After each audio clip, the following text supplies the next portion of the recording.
Okay, we're live. Welcome everyone to the City Council meeting for August 14th at 6 p.m. We have a roll call, Madam Clerk, to establish a quorum. David Avanzino. Present. Melissa Green. Here. Harry Meyer. Here. Terry McClung. I'm here. Autumn Slane. Here. Steve Holofield. Here. Stand for the Pledge of Allegiance. I pledge allegiance to the flag of the United States of America and to the republic for which it stands, one nation, under God, indivisible, with liberty and justice for all.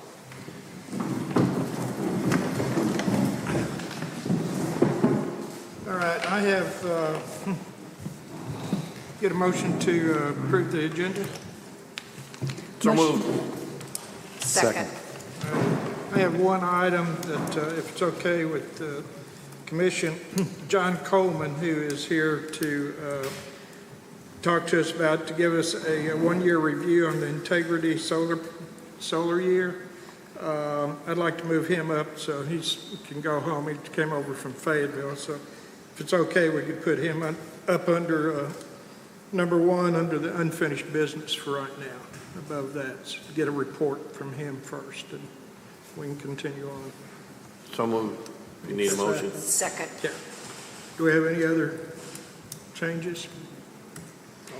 All right, get a motion, or all those in favor of the agenda as amended, signify by saying aye. Aye. Any opposed? Okay, so moved. Get a motion to approve the minutes for July 24th. I move to approve the minutes for July 24th, 2023. Second. Any additions, corrections?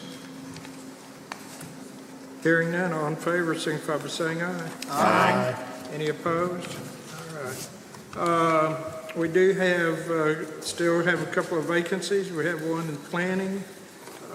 We have one this time.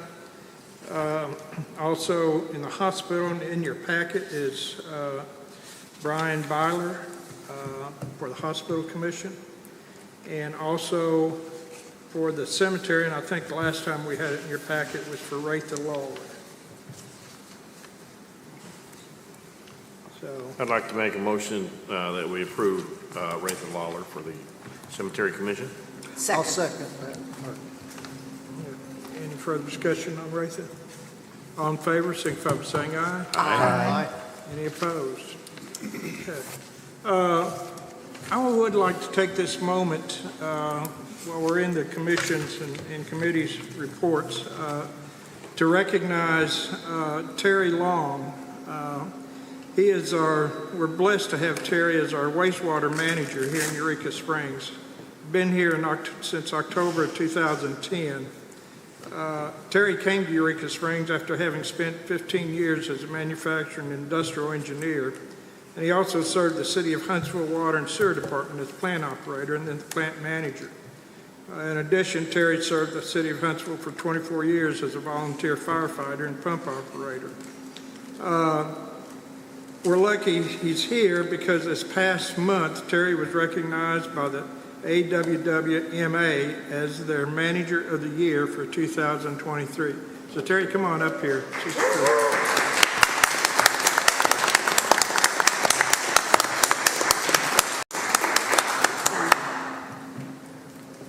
We certainly appreciate what you've done.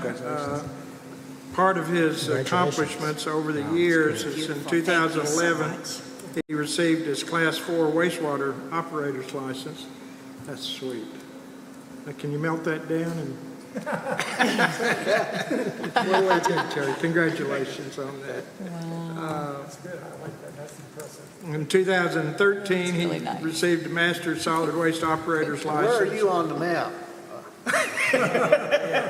Way up here. Congratulations. And Congratulations. 2018, he was the Mike Thompson Wastewater Manager of the Year for 2017. That was awarded by the Arkansas Water Environmental Association. You know, we are so proud and so blessed to have him here and your outstanding work. Terry, it's an honor for you that you've received the state AWWMA, and please accept the city's hearty congratulations on a job well done. Thank you very much.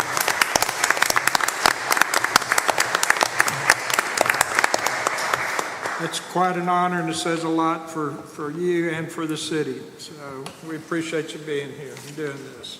So, all right, we will now go ahead and go into the public comments. We have 3 minutes. So, Karen Lindblad.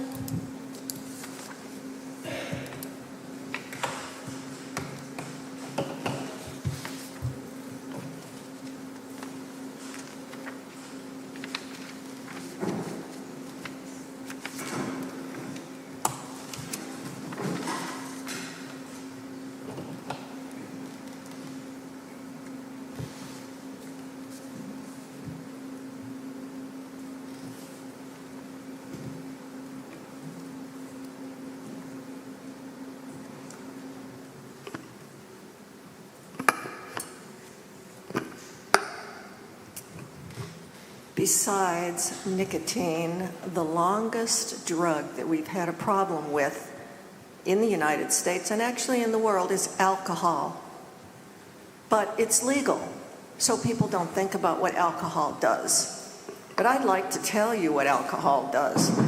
When I was 20 years old, I was in Carbondale, Illinois at Southern Illinois University walking with 2 friends when a drunk driver slammed into us.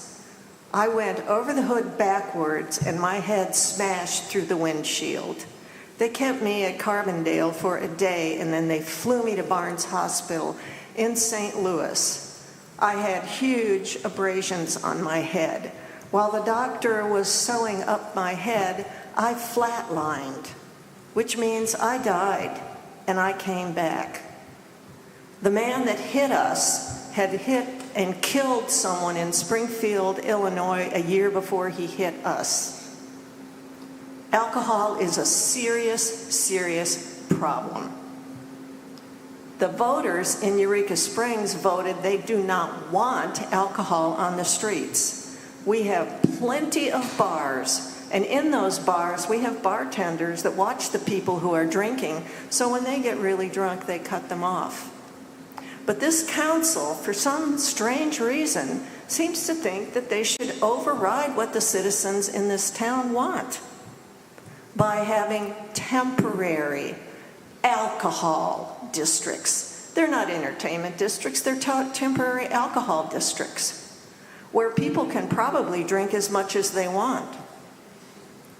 I just do not understand why you want to go against what the citizens in this town want. They elected you. I think you should represent them. I don't think that you should go against what they want. And I hope that if you continue to do it, that you're going to be responsible for anybody that gets killed by a drunk driver. Because we have plenty of bars here. You know, I just really don't understand why you think we need more alcohol on the streets. We can have entertainment here without it, and we do have families that come to Eureka Springs. And you know what? Whether it's a truck, whether it's a motorcycle, whether it's a car, if that driver is drunk, that's a lethal weapon. So I ask you not to approve any more temporary alcohol districts, which is exactly what they are. If there was just entertainment there, you all wouldn't be voting on it. And I also have big questions as who's legally responsible if somebody comes out of one of those and smashes into somebody like they did me. You know, Christopher Reeves, who played Superman, his doctor said if his head had been turned one half inch in each direction, he would not have been a paraplegic. And the other thing I want to mention is the ridiculous roundabout that the mayor keeps pushing and now is pushing for a tunnel under it, when we have many other things like sewer roads, you know, that we need fixed in this town, besides a whirligig for traffic that's going to endanger our children coming from the schools. Your time is up, sorry. I know, but you know what? We citizens get 3 minutes, don't we? We only get 3 minutes. We don't even get to say what we really want. I think it's ridiculous. And you all just seem to ignore us anyway, except for Harry, who voted against the entertainment district, the alcohol district. I'm really tired of having 3 minutes.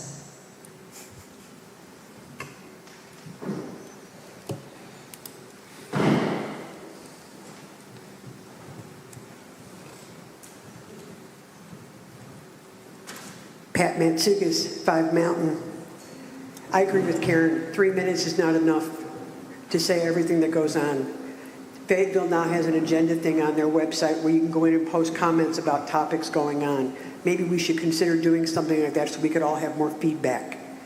On my list, we still don't have a city planner. We still don't have a city planner. How do we know we need a roundabout? Because we've never even had the discussion.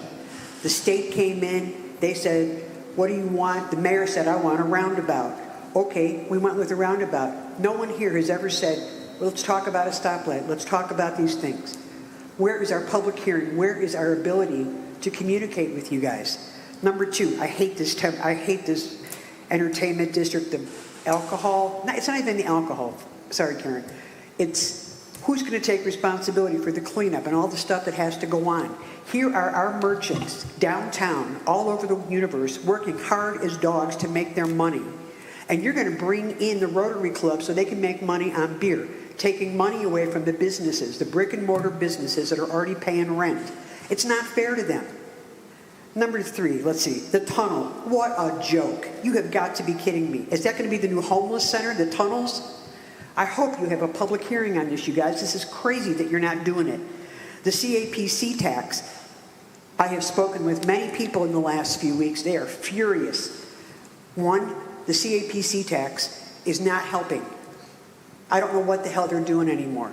You know, we had the Bobbsey twins who had to renovate their offices. We have the new guy who now decided we're going to have 26 shows a year. 26 shows at a deposit. Figure if there are 26 shows going on in the auditorium and we have to put in $20,000 deposit for each show up ahead, that's $600,000 plus that we have to put into savings to deposit for bands or groups we want to be here. There are professional promoters in the universe that want to come here and will do this. We just have to get them here to bring their shows. That's what we should do. We have a great kitchen staff. We have a good floor staff. We have a great sound people. Why are we doing this? Why are we trying to reinvent the wheel? It's crazy. The parks tax, same thing. I think that next year in 2024, the CAPC tax and the parks tax should come up on the board.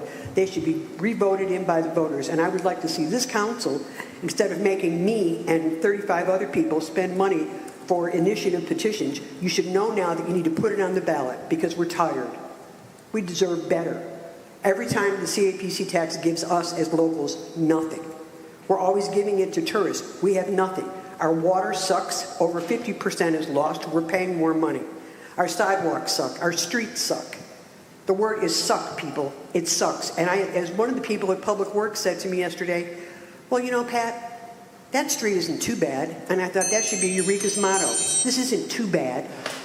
We could do better. We must be better than this. And I would like to see the tree ordinance reviewed by some professionals rather than just the Planning Commission. Where's Chris Fisher? Where's Mike Wyman? Where are the other people that are involved in trees to review this ordinance? Because, frankly, I have no idea what we're asking for now. Thank you.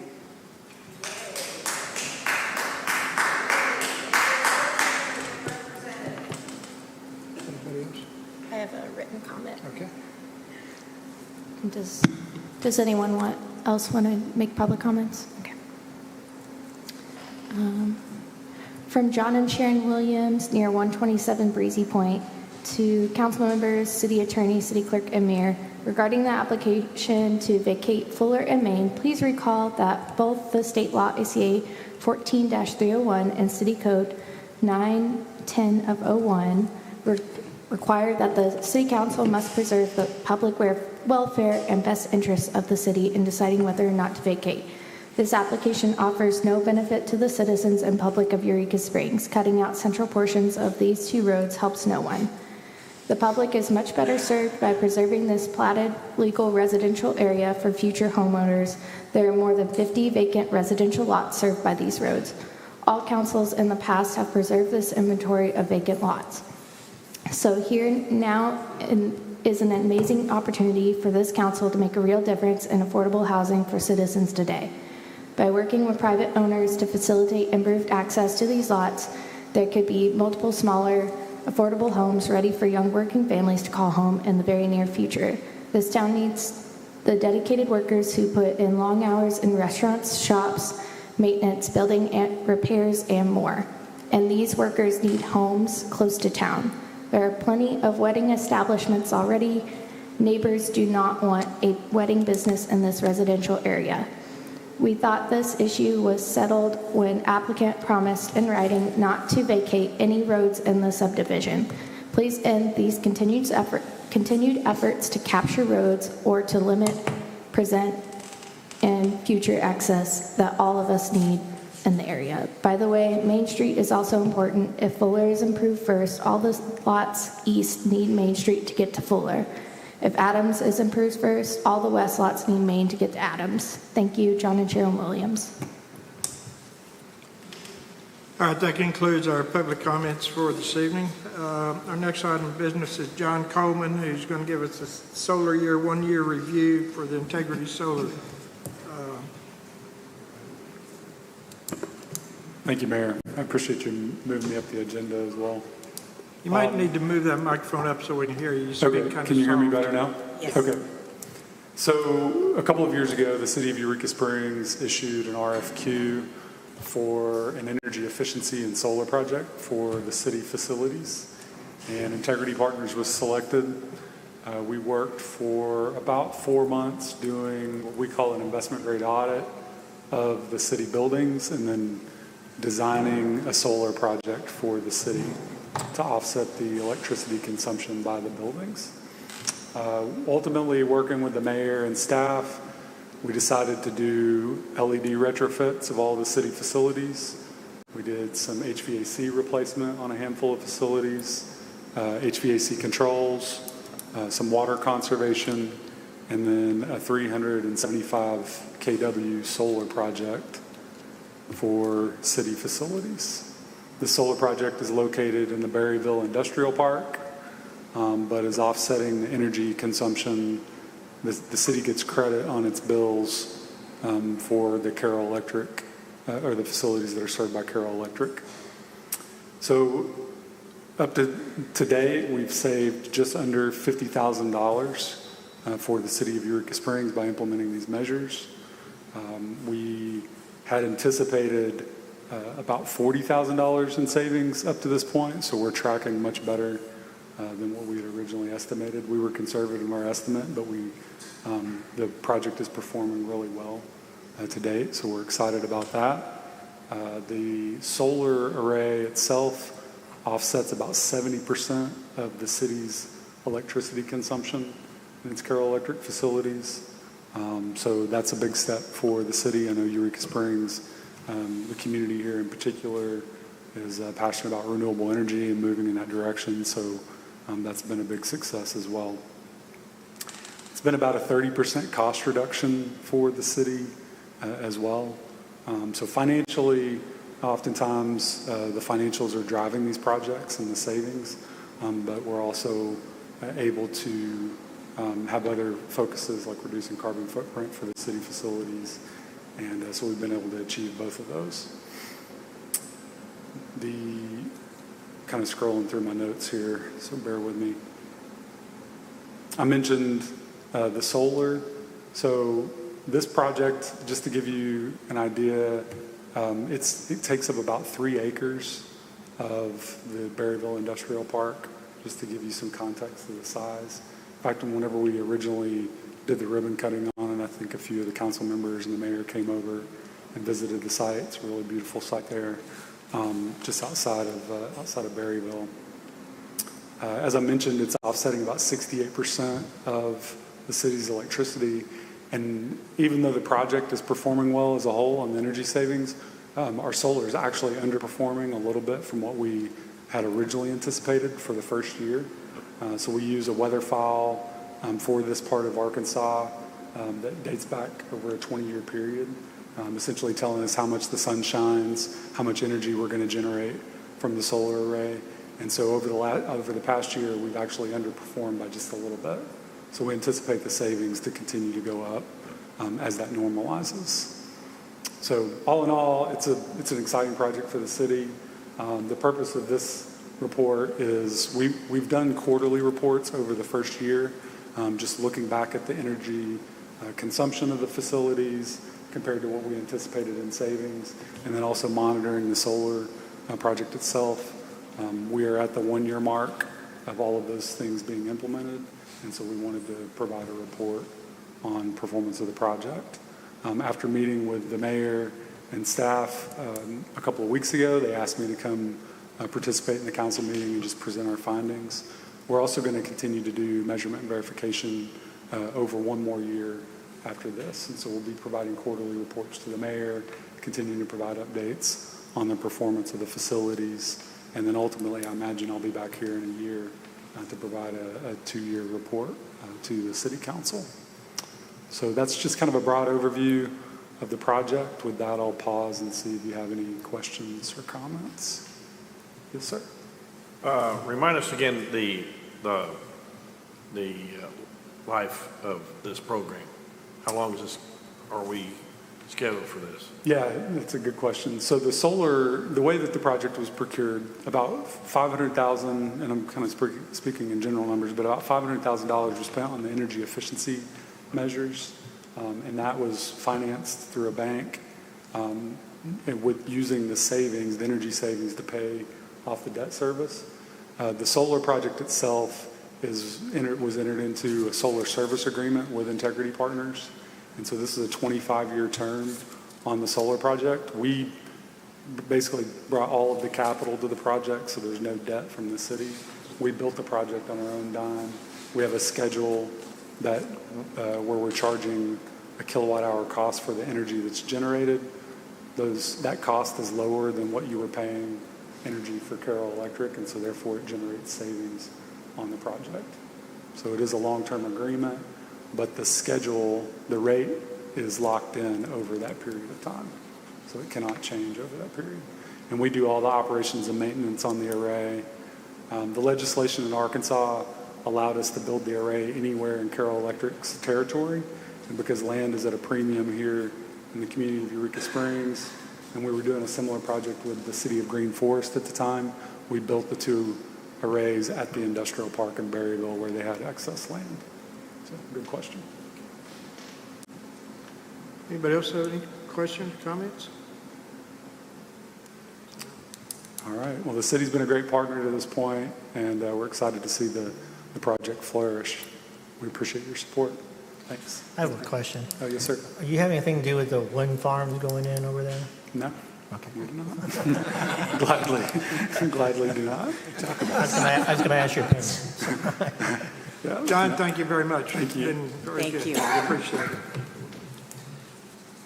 All right, that gets us into our unfinished business ordinance number 1, which is ordinance amending the fee structure for the street and alley vacations.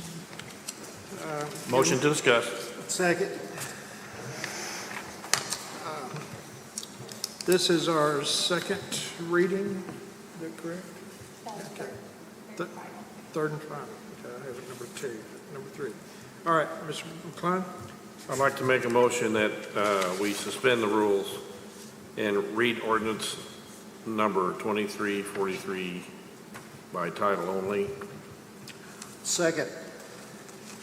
Mr. McClung made a motion, and Mr. Myers seconded to read ordinance 2343 by title only for the third and final readings. Any further discussion? Roll call. Steve Holfield, Yes. Terry McClung, Yes. David Avanzino, Yes. Melissa Green, Yes. Autumn Slane, Yes. Harry Meyer. Yes. Ordinance number 2343, ordinance amending ordinance 2203. Mr. McClung? I'd like to make a motion that we approve ordinance number 2343 on its final reading. Second. Mr. McClung made the motion, Mr. Holyfield seconded. Avanzino. Oh, Mr. Avanzino, sorry. Any further discussion? Harry Meyer, Yes. Melissa Green, Yes. Steve Holofield, Yes. David Avanzino, Yes. Terry McClung, Yes. Autumn Slane. Yes. Thank you. All right, that takes care of that one. Now we'll come up with our ordinance to amend the tree preservation code submitted by the Planning Commission. Get a motion to discuss. Motion to discuss. Second. I know we've got the chairperson here and building inspector and others. Do we have any comments before we get into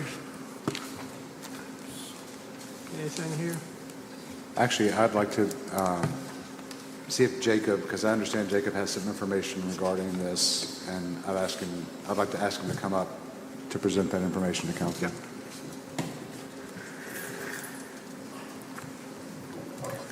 David, you Good might want to evening. move your microphone over a little bit. Sorry, I know I talk loud at this thing. Sorry, my apologies.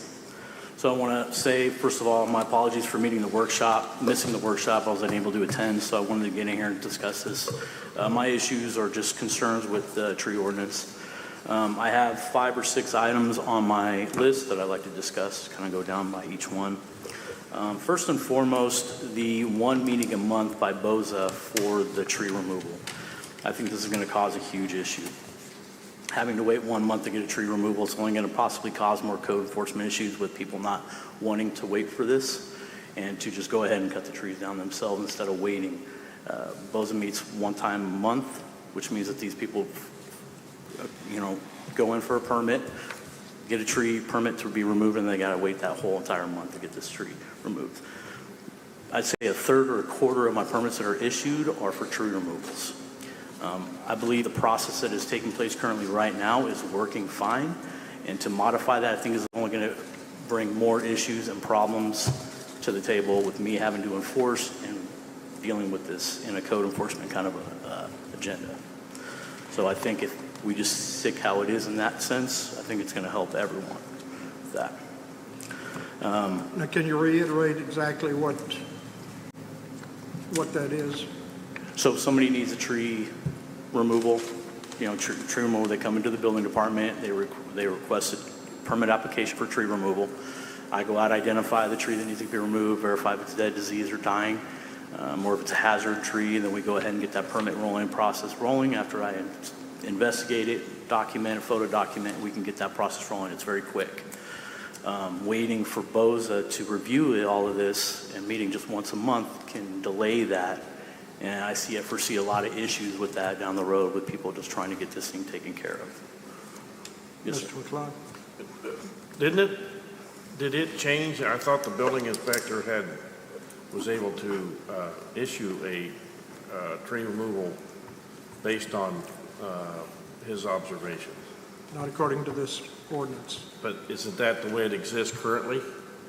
Correct. Yes. Is that Well, not right? up to 5 trees, is it? Isn't there a limit? Up to 10 trees.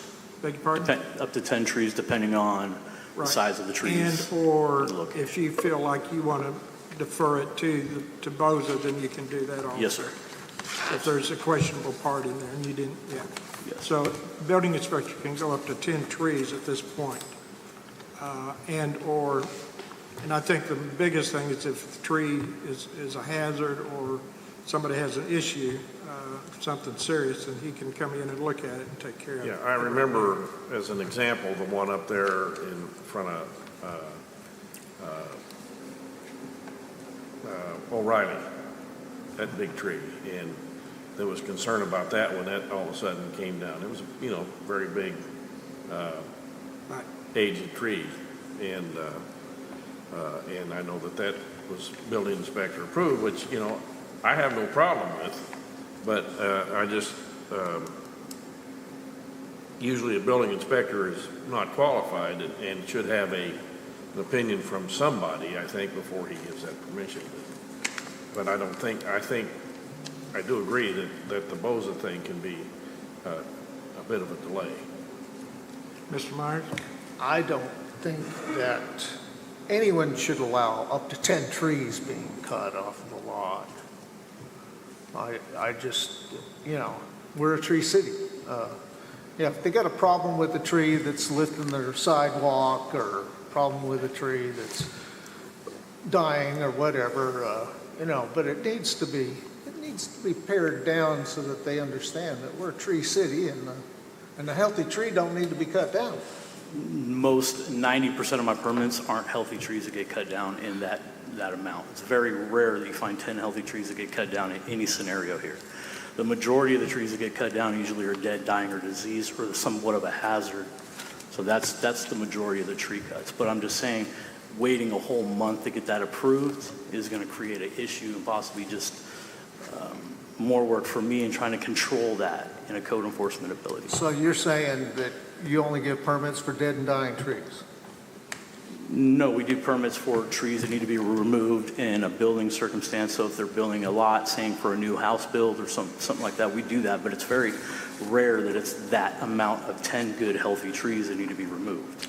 I can say that there's a lot right next to me that the guy bought the lot, said he was going to build a house, went to building inspector.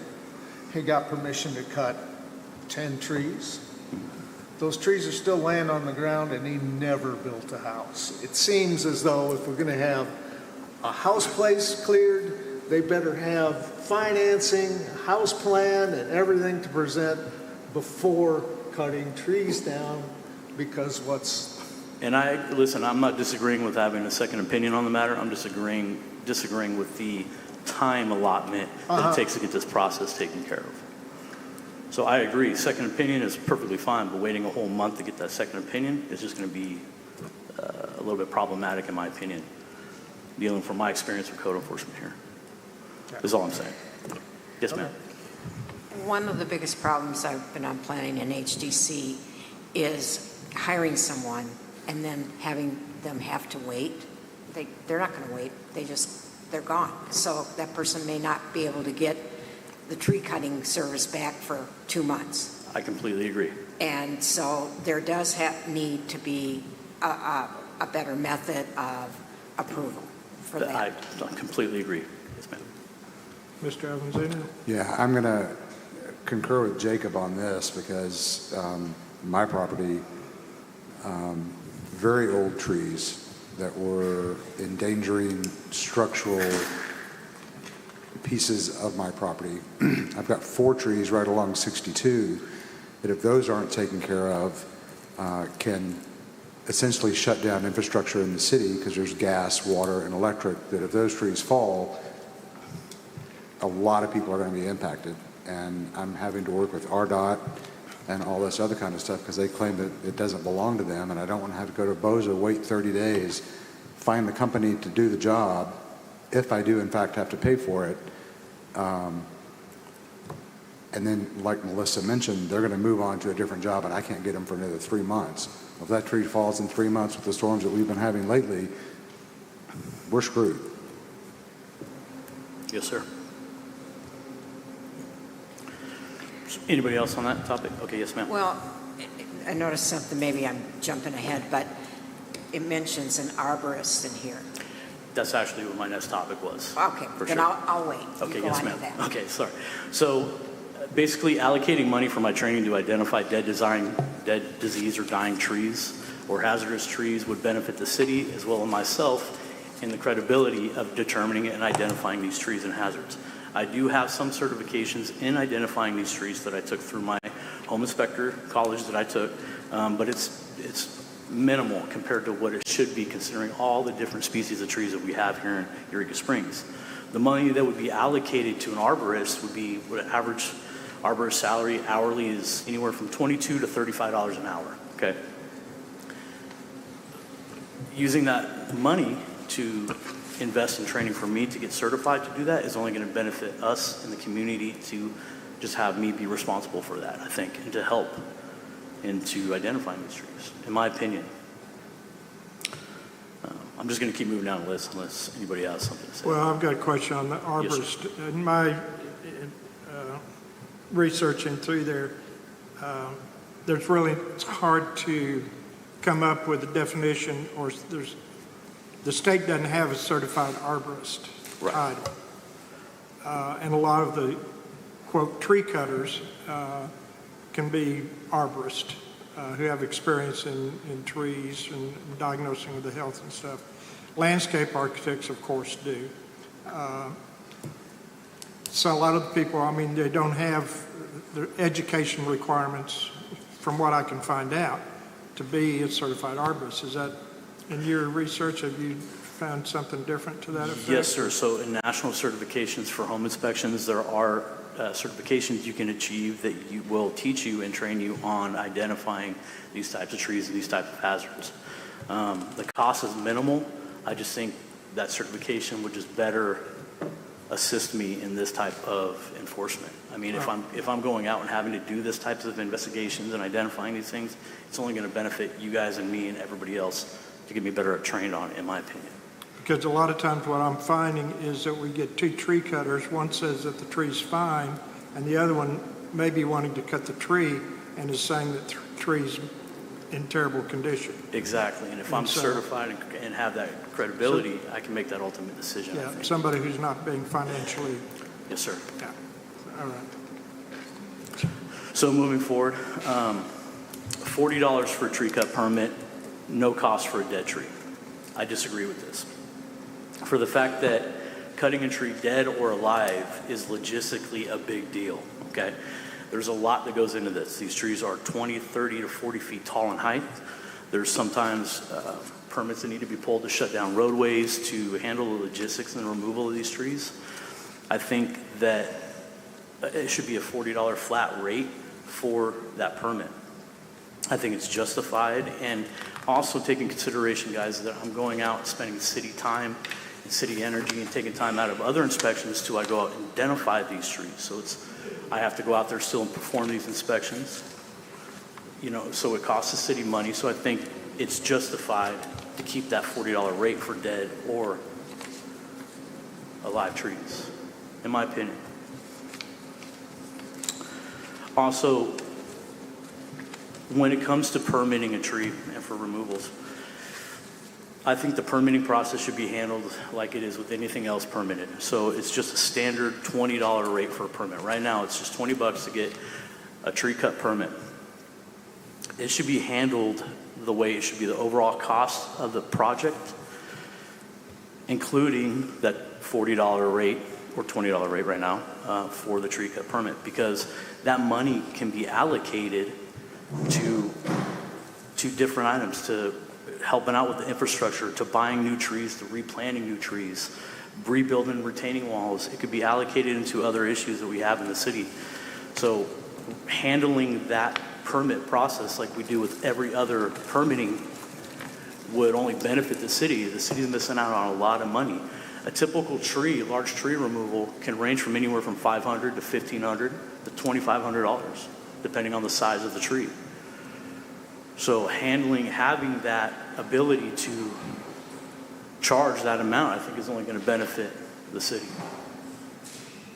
And I'll throw in, one dead tree on my property cost me $7,000 to remove. Whoa. $7,000. I think Mr. And we Hurd charge said $20 for a permit to remove that. $3,500. You see that? Mine cost me $1,500. I got a deal. But what if it's a diameter situation to where, you know, maybe the smaller ones up to 10 are one price and then maybe, you know, bigger trees are cost more? So typically 4 inches and under, I believe, would be a more relevant, like no cost. Look, if the tree is 4 inches diameter and need to be Right. removed, no cost for that permit. I believe anything over than that that's got substantial height and bulk to it, that permit, there should be a permit cost and there should be, go ahead, sir. Well, the permit cost, I mean, it's the same time element involved, the same process, whether it's one little tree or 10 big ones, you know, basically. So, I mean, I think you should charge for all of them the same flat rate, because it's the time that's involved, the work that's involved is basically the same. So, right, and a general permit for any kind of building permit is based off of the cost of the project as well as the square footage of the project. So that's a general permit cost. My position is that we charge for tree cut removals in the same manner. And the reason I say that is that the city's missing out on a lot of money that could be utilized for buying trees, replanting trees, our garden beds, other items that. Who determines that cost? Well, it's based out of our system on the overall cost of the project, just like it is with any other building permit. You mean the cost of taking the tree down? Yes, sir. Well, you don't know what that's going to be. I mean, unless the person bids it, Right. and then the So- property owner accepts that bid. And that's handled just like we do every other permit. When they come in, they have a bid proposal for a job.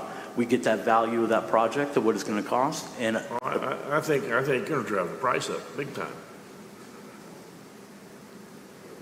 I don't know if that would be the case. I think that it's very competitive in this round for tree cuts. And I think these guys are it's competitive.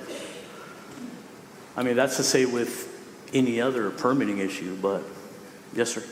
If I've got a tree that's about to fall on my house, I don't want the city to profit from my bad luck. We should have a basic fee a simple fee for the tree cut, and then I'm going to have to pay that tree company whatever they're going to squeeze out of me. But I don't think that the permit should be based on how much it costs me to pay the guy to get the tree out. Now, the ordinance states that there's no fee required for dead trees. He wants a fee. Present ordinance. Now, I'm not hearing him say that for dead trees. I'm hearing him saying that for tree cuts. Is it for dead trees? For also? tree cuts, and that's something that we could, absolutely work on. Hey, if it's a dead tree, you $40 flat rate. I'm not even saying it's a dead tree, but it's hanging over the house, the limbs are touching the house. It needs to come down because a storm could put it down on the house. A dead tree can be this big around, or it can be this big around. I mean, I don't think you can quantify that based on, I think it needs to be a flat fee. I think so too. Okay. Whether $40 is it, maybe it needs to be 60 or 80 or 100, I don't know. And 40 may be okay, but I think it needs to be a flat fee. Well, that's why it states in the ordinance right now. And dead trees, I think he's right about that. I mean, a tree's a tree. If it's dead and still needs to be cut, I think it needs to pay that fee too, because he's had to go out. We've had to provide the service of having the city look at it. Yeah. So, I mean, it Yeah, falls that'll under help the pay same- your salary, basically. Yeah, it falls is what- under the same blanket. All the stuff coming in for that should be paying your salary. Have you issued any permits recently? For tree cuts? Yeah, every day, yes, sir. Yes, sir. That's every day. I think there's a big difference between You I have a haven't dead post-dated any yet. I have a dead tree, and it becomes a safety hazard by leaving that dead tree standing there. And I have to come up with my money, pull my money out of my bank account all of a sudden to deal with something I have. My tree died with like 3 months. It was dead. There's no planning for it. There's no, budgeting for it. It was there and it needs to come down. It's over the road. It's dangerous. And that's different from a tree when I'm going to build a house and I want to remove a few trees. And You don't have a kind of retirement plan for your trees? No, I didn't put that in my retirement plan. So I think a flat fee is fine, and I actually paid the fee even though I didn't have to because I want to make sure it's all above board. So what I'm hearing you saying, you think flat fee for Flat dead fee. trees is fine also? Yeah, but any kind of percentage based on how much is cut down makes a situation even worse for the homeowners to deal with. So. Okay. Okay. So also another issue that I had, or maybe just another concern I had, was the entering properties that have hazardous trees. I know you guys took off in that section, you guys removed it to where we have the ability to address hazardous trees on lots that have either been abandoned or we can't get a hold of anybody that owns that property. We've identified, me and Kyle through planning, we've identified 22 abandoned structures located around Eureka Springs that have been homes that have just been sitting there, and that's commercial buildings as well as residential buildings. On those properties, there is large vegetation that is overgrowth. There is hazardous trees that are hazardous to potentially falling or falling on power lines. Now, if we can't notify these owners, let me just finish this one thing. If we can't notify these owners or get a hold of these owners for these issues, I think that it's the city's responsibility to take initiative and go in and remove these trees, as well as trim and cut this vegetation down. Now, it's already in our ordinance that we do that with overgrown vegetation. Now, I see this all the time. Trees that fall, take out a power line. How many times have we dealt with that in Eureka Springs? It happens all the time, just because of the lack of preventative maintenance and lack of initiative to get these things taken down. Look, if I exhaust every means to locate and try to contact these homeowners, and I cannot do it through certified mail or emails or phone calls, I think that it's our responsibility as a city to deal with these hazardous trees. Yes, sir. Okay, first of all, the power lines, the power companies keep those monitored very closely. And they have the right to cut down anything that is subject to problem. If you want to come... That's one. And then the other is, do you have these 20-some properties plotted? I'd like to go see them. I was just going to say that. If you would love to come out with me one day, I'd be more than happy to show you. I'd love to. Yeah, that would be awesome. I would actually really enjoy that. Can we get a list of those properties? Yes, sir. Addresses? Yeah, so I've contacted out of 22 of them, I've contacted, I think I have 9 left to get a hold of. So there has been some momentum in trying to contact these owners who have these properties, and it's just not residential, it's commercial All right, too as well. We're getting off subject here. Yeah. Well, basically what I'm saying is I think and I feel that we need to do something if we can't get a hold of these property owners. So. Well, I think it contributes to demolition by neglect. You abandon the building, you let it sit there, a tree dies, and then the tree falls on the house. Yes, sir. And even speeds up the demolition by neglect. So I think it's good. Yes, sir. Yes, sir. I think that upon neglect, yes, but the way it states in here currently, it just seems too free rein for me. What section are you looking at? Let me see if I can find it here.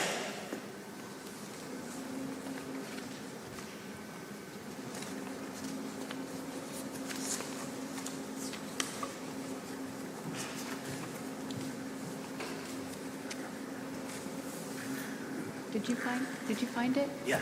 You did? What section? She's Hard to see on your phone. Yeah, that's hard to see. Jacob, what section, please? Oh, I'm sorry. 56. I just handed it through. My apologies.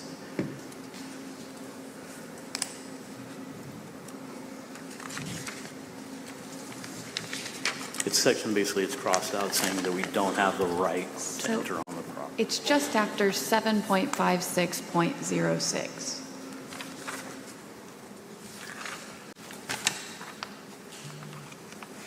I just feel like it should be addressed just like we do with the abandoned structures or property by neglect.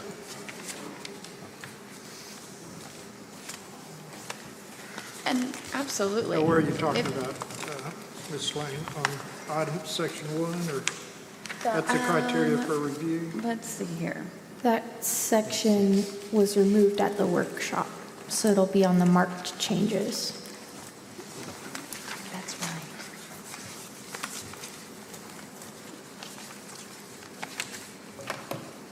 I know.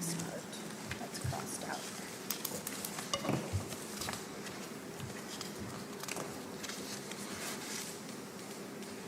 Are you reading item 2, G through 4? 2 through 4, yes. Okay, those were marked out. Yes.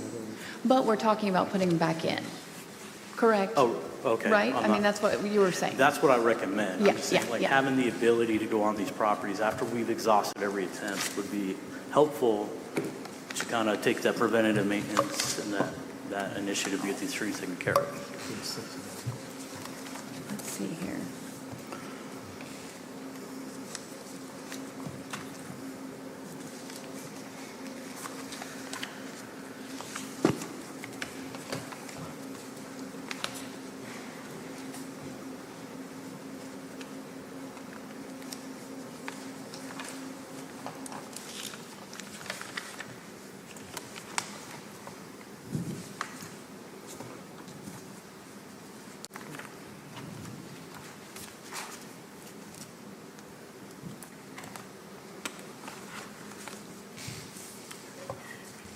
All right, somebody else have comments?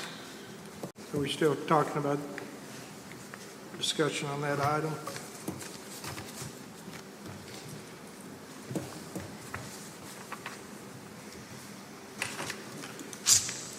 I mean, you can add it back in my opinion, but it is only 10 days. That's not very long for somebody to be notified and just to make sure that it's abandoned. 100%. You know what I mean? I think a 30-day notification, certified letter, 30 days I think is sufficient. Just like we deal with the abandoned structures or the demolition by neglect, I think we handle it the same kind of way. We give them 30 days after certified letter's been out, mailing, phone calls, all that, then we take action, in my opinion. On the one that was proposed, I'm seeing 60 days. Okay. Well, in that first paragraph, it says, the chairman of BOZA must file within 10 days of waiver, 10 days following a waiver, under this section, a written statement with BOZA setting forth the reasons for the waiver.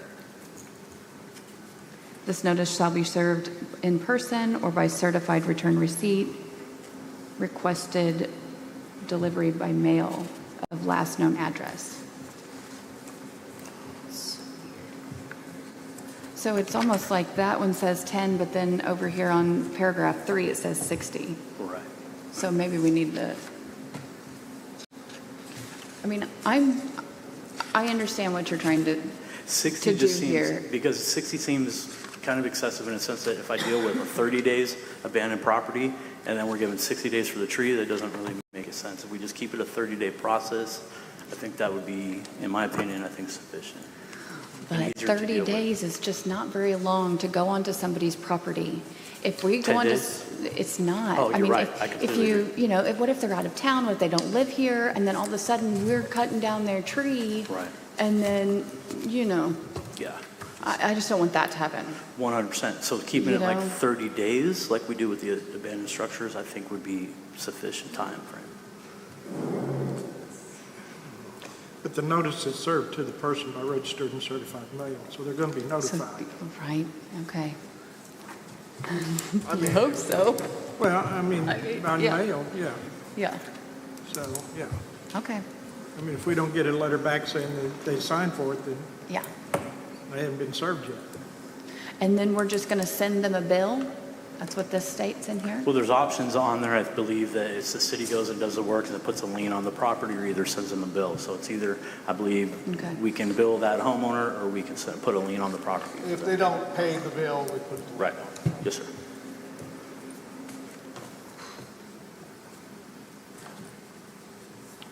But all of these are just my opinion on the tree ordinance, guys. I just wanted to talk to you about it and give you my opinion on the matter. So thank you for your time.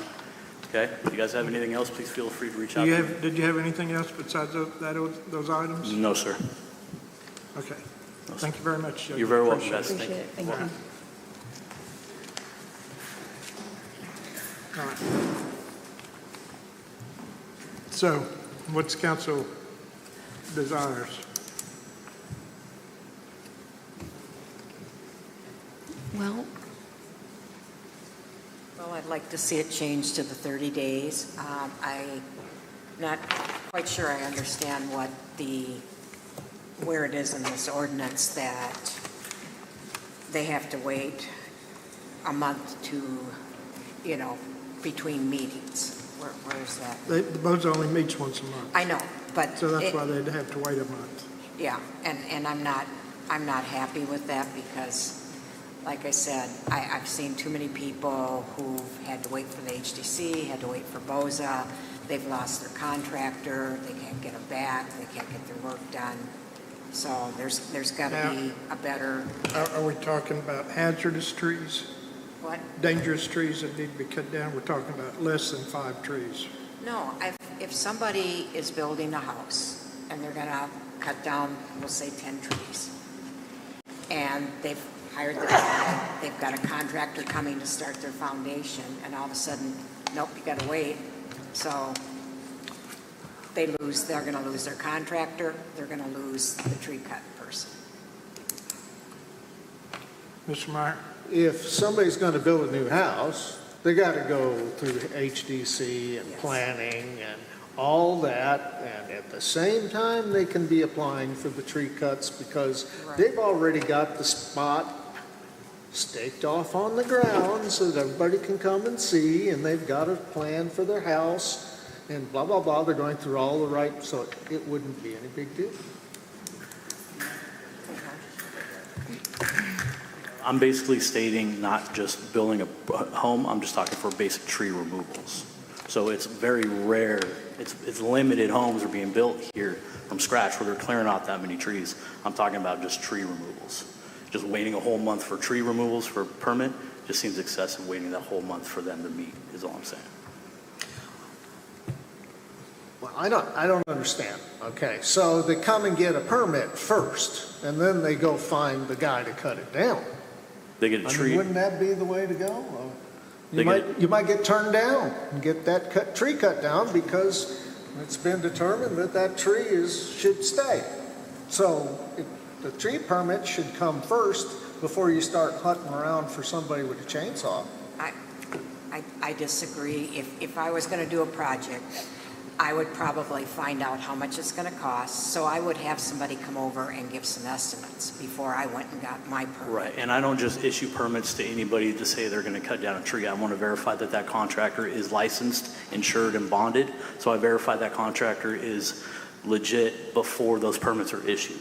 And that's to eliminate everybody just starting to cut down trees on their own and to make sure that these people have proper insurances and licensing. Would not it be a good idea to just have a list of those licensed contractors that are there, and when somebody comes and gets a permit, you got to use one of these guys because they're licensed in the city of Eureka Springs? We can't force them to use it. An outside contractor could come in and do the cut if they provide what we need to be a licensed contractor in the city. So they can utilize outside contractors. Yeah. We can recommend a list of contractors that we have that are licensed, which we do quite often, but they can use whoever they want if they have the means to be a contractor.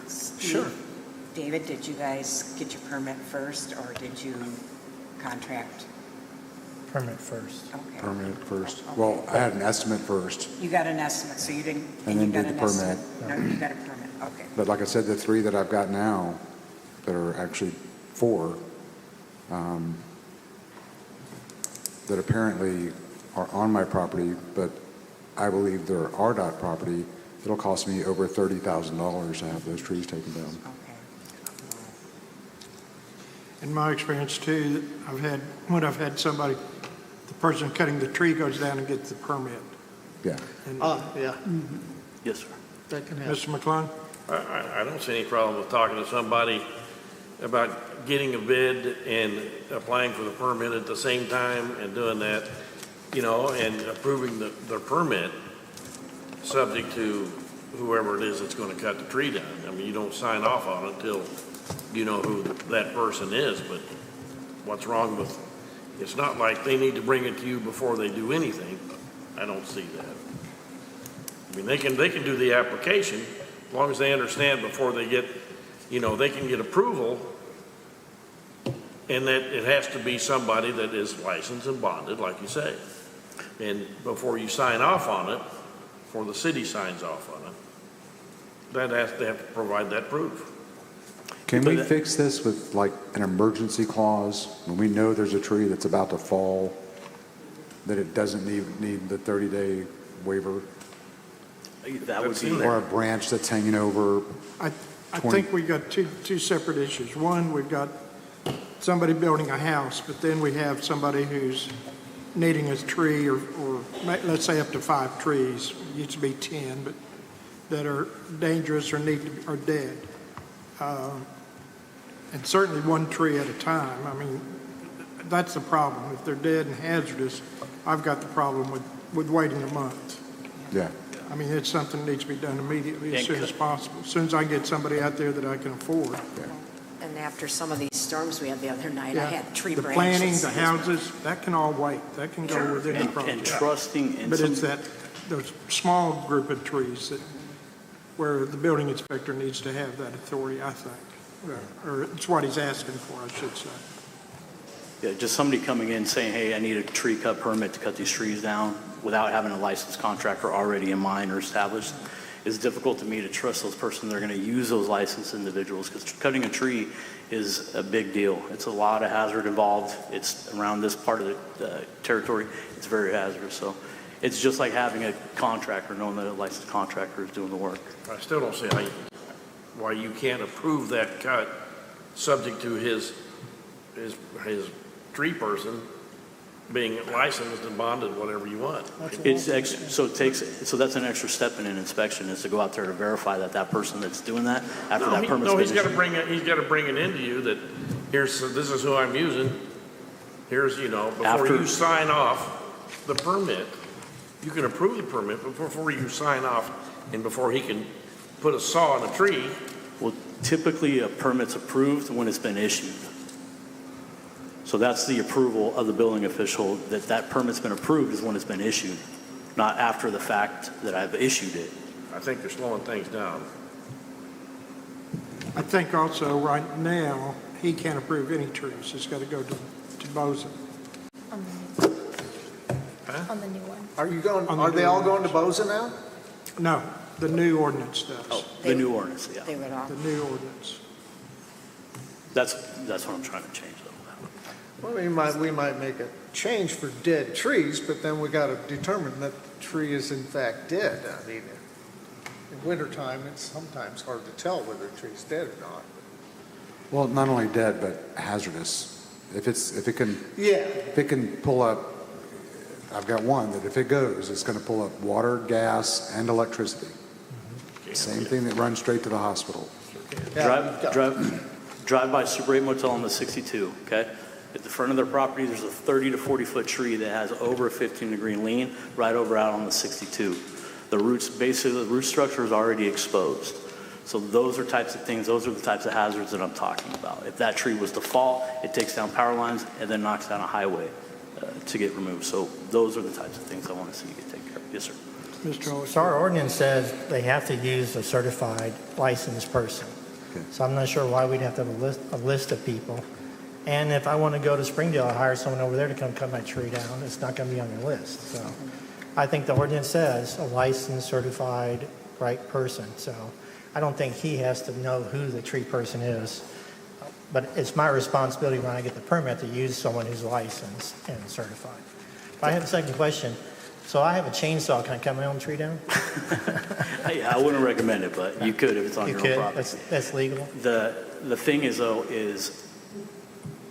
contractor has to be licensed and approved, but it's my responsibility as a building official and the code enforcement officer to verify at the time of the permits being issued that who is doing the tree and the applicant for the permit is a licensed contractor. Right. I didn't know when I got my permit. What's that? I didn't know who the person was going to be. I got the permit first. Right. And then because I didn't want to do it until I got the permit, then I wouldn't look for the tree person, so I mean, but the ordinance says it has to be a licensed, certified person. So. Right. So in other words, what I'm gathering, and who knows where I'm at, you will not be allowed to give a permit for up to 10 trees to be cut with this new ordinance? No? Yes? That would be up to BOZA with this new The ordinance. BOZA, but before, the building inspector could approve up to 10 trees? Yes, ma'am. And that will no longer be, According to the new ordinance, yeah. okay. And that can I'm just saying the delay in that is just going to be extreme. Do we need to have another workshop on this? Absolutely. I think so. It seems like there's a lot still undecided about it. Yeah. It's unfortunate Jake couldn't be there, and Terry couldn't be there last I couldn't time. be there. I was up So I against- think if we have another workshop, maybe we could work it all out. Yeah. I just want to make a motion, and we'll get it. I make a motion, we have another workshop on this tree All ordinance. right, move Second. further. All right. Any Excellent. further discussion? All in favor? Aye. Thank you guys for your time. Opposed? All right. Thank you. Thank you, Jacob.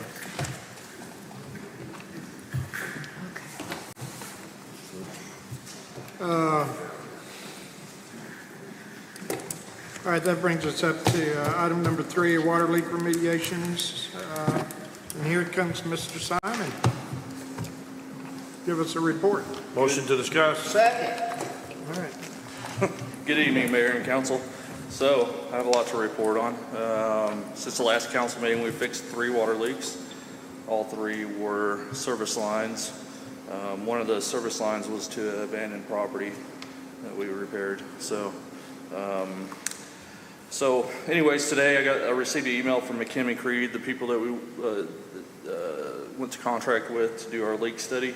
And then we're going to have the kickoff meeting on August the 28th. It'll be a Zoom meeting to discuss how they're going to do things and give us an update on how everything's going to progress. And they assume that they'll be completed by the end of September. So that's great news because we're looking at a start date of October approximately.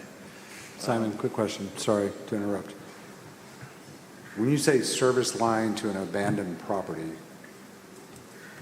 why are we fixing that line? So, I don't know excellent anything question. about So, the service line from the main to the water meter is our responsibility. So that's the line that we have to fix, Right, even though the building's not being used. right, that's correct. You got to fix it to the meter or it's going to leak. I'm ignorant when it comes to what Simon does, what his department does. Sounds to me like if the building's abandoned and has been abandoned for a while, which a lot of them have been, can you cap the line off? That way it stops it. Yeah, so in that particular situation, it was on Van Buren. The property is a gravel lot next to a gas station, and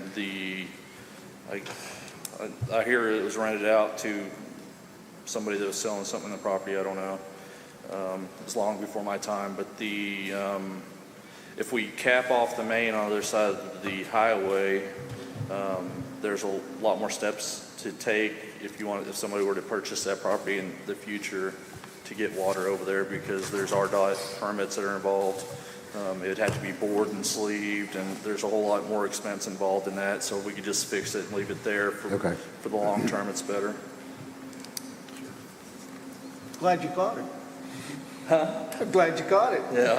Yeah, we're trying as quick as we can find them. We're fixing them. So it's just been a pretty rainy time lately, it seems like, and these leaks are getting harder and harder to find.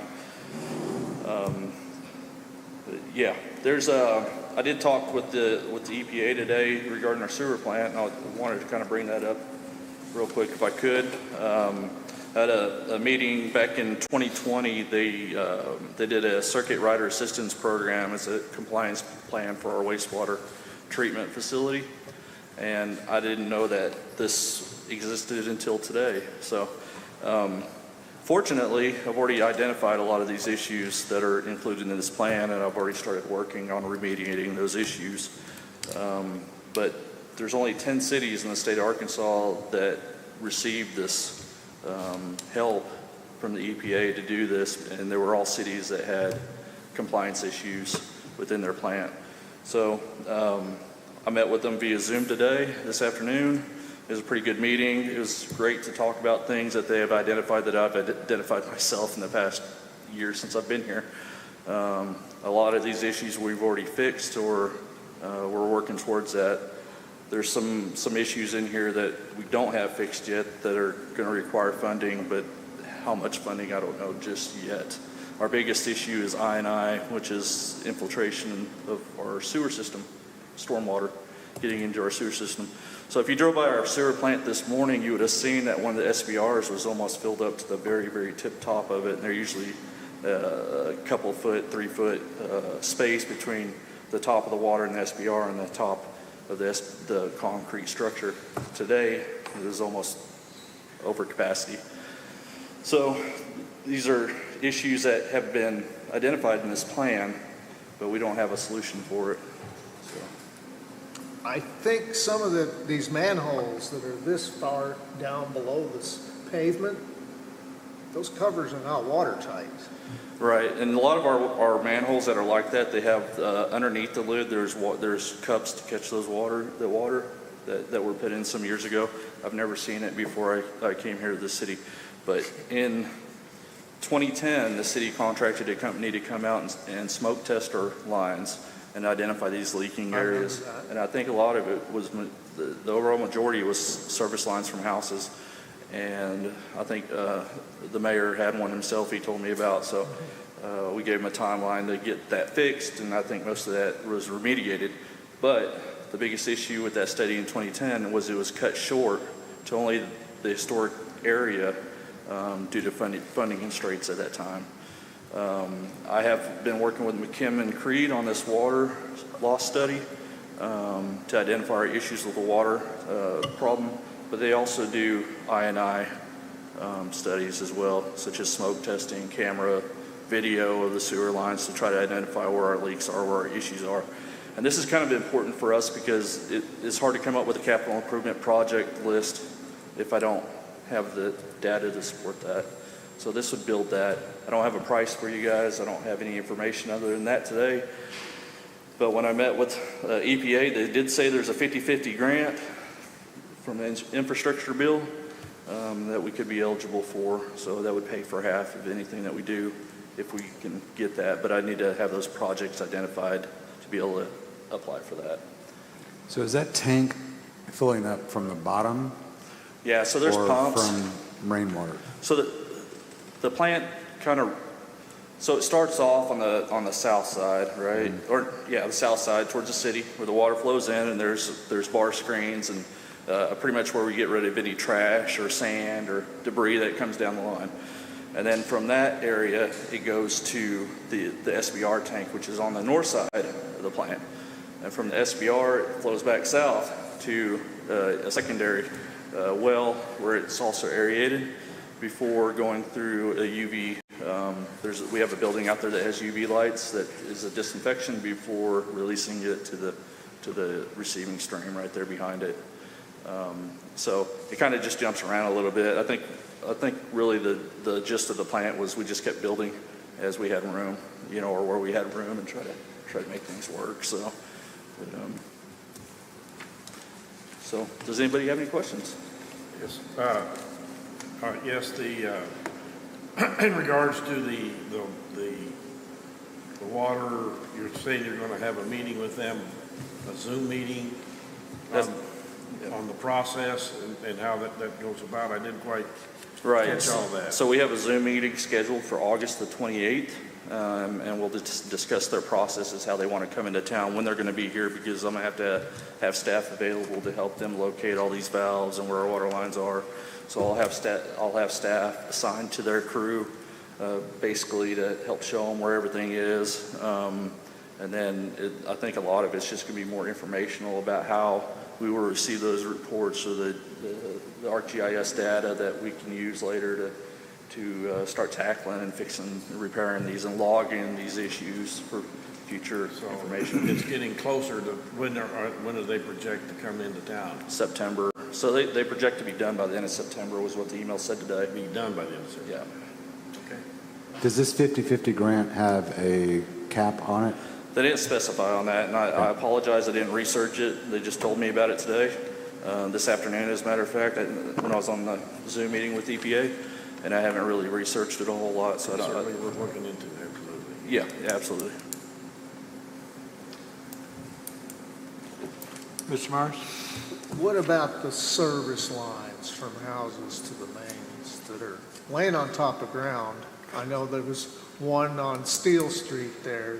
The tree fell, busted it, and then there was one up the hollow from Little Lake Eureka that no one would have found unless a guy happened to be hiking in the woods, and there's a lot of sewage going down there too. Yeah, that's a great question. So the service lines on the sewer side is all is the building inspector side of things. On the sewer side, all we take care of is the main. So as we're identifying those areas that have exposed sewer line, our municipal code states that it has to be buried. Yeah, so Jacob's been making contact, or I have been making contact with some of them to get a remediation plan to get them to fix that. Any more questions? No. Well, thank you for your time. Thank you. Appreciate you guys. All right, thanks, Simon. All right, that brings us up to our next item is ordinance vacating a portion of Main Avenue and Fuller Street. Motion to discuss. So moved. Second. All right. Mr. McClung? Yeah, we did the visual up there a couple of Fridays ago, and the chiggers were plentiful, absolutely. But I think after looking at it, this is my opinion, and I think that we need to postpone this until fall, when the leaves fall, and we can get a drone up there to really see what things look like. We drove around to the low side and went up in there, and the attorney and the owner was in my vehicle and discussed about, because those lots below her that are owned by other people, that really the best way to access those would be from the low side. And then quite possibly she would be interested in swapping out, because to get the vacancy, to need some property to the city to put the road in and change that access to those lots across some of her property.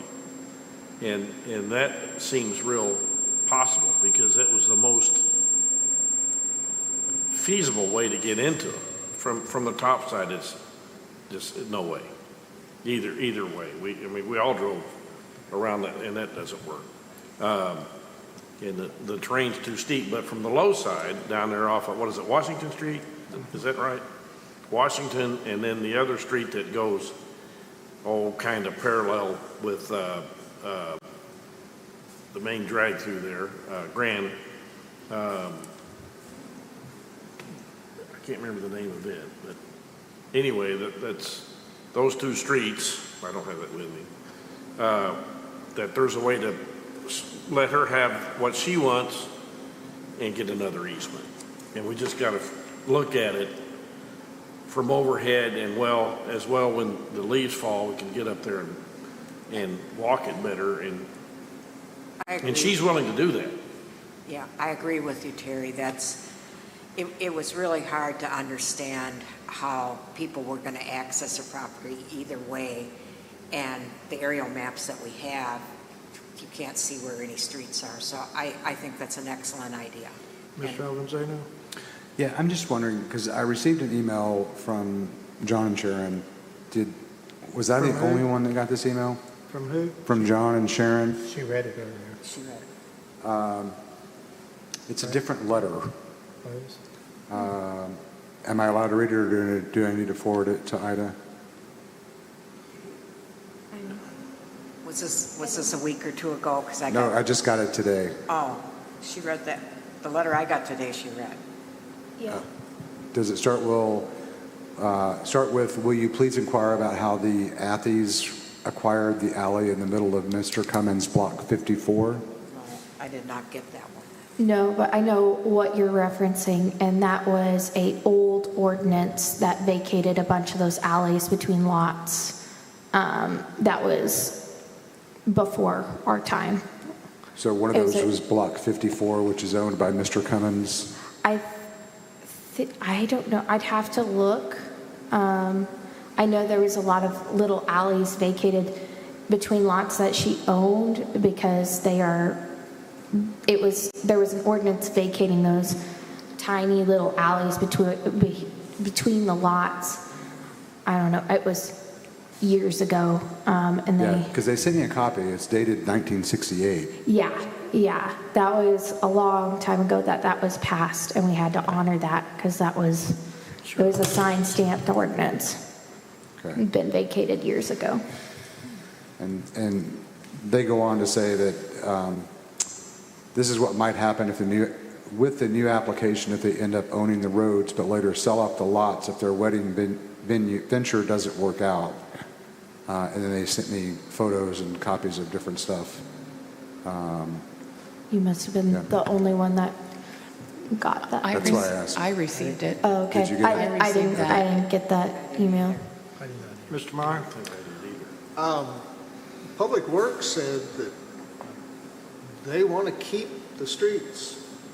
They don't want to vacate. And one of those things that we've got about vacating property is to make sure that they sign off on vacating, and they didn't sign off, so I'm not for vacating. I would still like to defer it. I'd like a better picture of it. Somebody want to make a motion? Motion to defer. Second. Discussion on the deferring? Well, it was more of a question of if we vacate the alleyway or roadway and they sell their property, that goes with their property. Oh, yeah. Yeah, but It's but the motion is about deferring Right. the meeting, so, Okay. yeah. So, all right, Mr. McClung? Yeah, I think I'd like it to be for the intentions of, I think we need to set a deadline on it, where we need to pick it up and say, I was going to say the first meeting in November, first meeting in November would be good, yeah. because that'd give us hopefully the leaves would fall by October. It's hard to tell. Yeah, but we can, at least we get it back up on then, so we can address it, Okay. yeah. All right, motion to defer into the first meeting in November. All right. Any further discussion? All in favor, signify by saying aye. Aye. Any opposed? No. What do we have? One, two Can we do a noes? roll call on that? Yeah. Melissa Green, Yes. Steve Holofield, No. Harry Meyer, No. Autumn Slane, Yes. David Avanzino, Yes. Terry McClung. Yes. So 4-2. Okay. So it did pass. All right, we'll pick this up back in November. All right, that brings us up to our next business item under new business is a resolution for a B&B moratorium submitted by the Planning Commission. Motion to discuss. Second. Okay. I think this is, if I'm not mistaken, it's just an extension of their existing moratorium and that we are already under. So, Mr. McClung? Has there been anyone that has come forth that has even said, hey, when this expires, I'd like to apply for a bed and breakfast? Has there been anything like that even? I don't know, Kyle, you want to come up and? Ann has some. I can say one thing, we've got bed and breakfasts that are abandoned that aren't being used. Kyle, I just realized I do have a stack of letters of people supporting. I had 4. He put it in my mailbox. I realized I didn't get into your packets. I'm so sorry, but I had no opposition to the moratorium. There's 4 letters of support to extend the moratorium. Kyle, when new houses go No, on the wait, market. we got a question here from Mr. McClung first. So I have had inquiries into if the moratorium is still in place and what will happen if it's extended or if it expires. I haven't had anybody specifically say that they're ready to file an application. So you don't have any idea whether they would be qualifying properties at all anyway? The only one I can think of off the top of my head is the one on the corner of Crescent and Spring Street. They've inquired a couple of times. They are interested in making that a bed and breakfast. We have a parking, Yeah. so it wouldn't qualify. All right, Ms. Green, did you have a question? Well, I know my realtor friends say every time a house goes up for sale, they get calls, well, can I Airbnb it, or can I, so they're out there. Yeah, I've had inquiries about it, And- but nobody's saying Right. is preventing them from Right, and purchasing or anything like that. unfortunately, the B&B license, to me, has been so abused with people getting the B&B license, not living there, and then trying to run it as tourist lodging.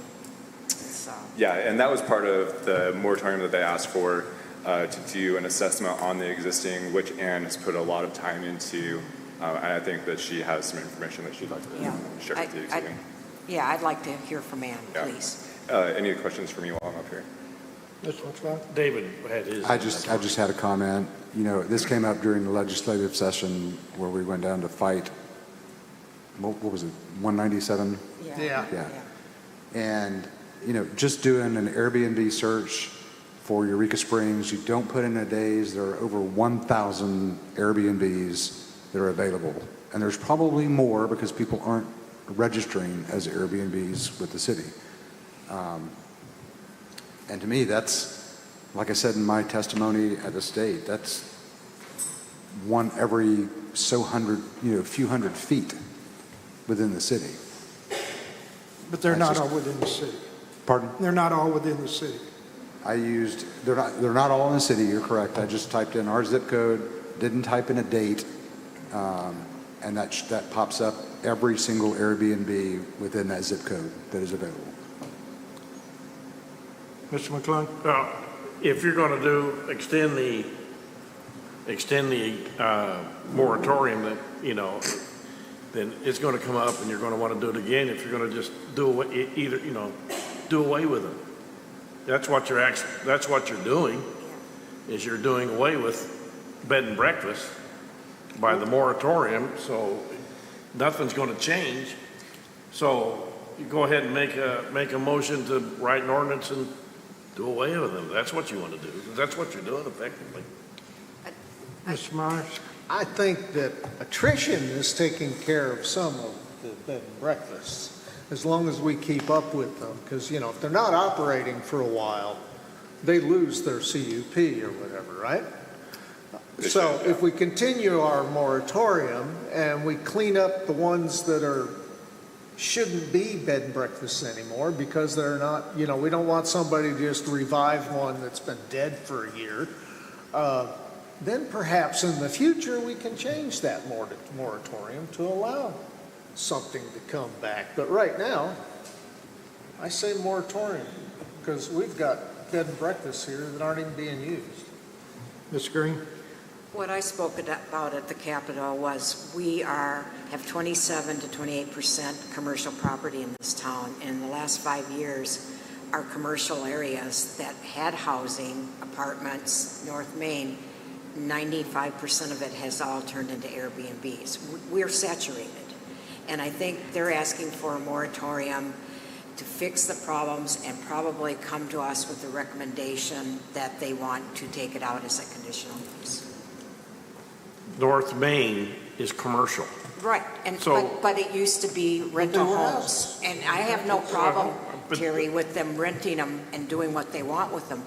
But everybody's turned it into it. We don't need any more, is what I'm trying to say. But I would also like to hear from Ann. All right. Ann, you have comments?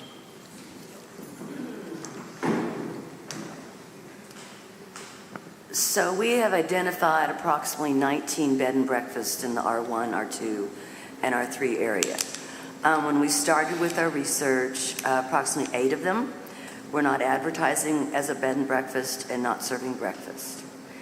Now it has come to our attention that we have quite a few that either have never paid CAPC taxes, have paid CAPC taxes and never submitted a report, or none of the above. And we are working to bring people into compliance. And there may be some that do not want to come into compliance, and we'll do a show cause hearing. But I found it very disturbing that tax reports are not being filed, taxes are not being filed. I think that I have nothing to do with the CAPC, I have nothing to do with the city clerk's office, but it seems to me that common sense would say that if someone is not paying their taxes or filing their reports, then they notify the city clerk, and we go from there. Can you share that list? I'm not with comfortable sharing that CAPC? with, we have shared it with CAPC. They're the ones that told us who's not paying. Are they literally not paying? Well, that's what we're trying to find out. It's up to the business. Let's see. So an example of one lady, I believe, has been in business since 2018. They're reporting she's never paid. We have a business that has recently sold that they reported they haven't paid a tax since 2021 and they are inactive. So we are asking questions trying to find out what is the justification when someone becomes inactive, when we all know they're active. So that's one of the things we're trying to work on. Now, Ann, is Airbnb collects taxes, I believe. Airbnb is the only one that I know that collects taxes. Okay, are they giving itemized invoices of? No. I've been told no, but I called Airbnb, and they said they do provide itemized invoices when they cut a check for $300,000. Whoa. Now, I don't know, I don't work for CAPC. I have no idea. I mean, I don't know how you can divvy up the money if you don't have a receipt.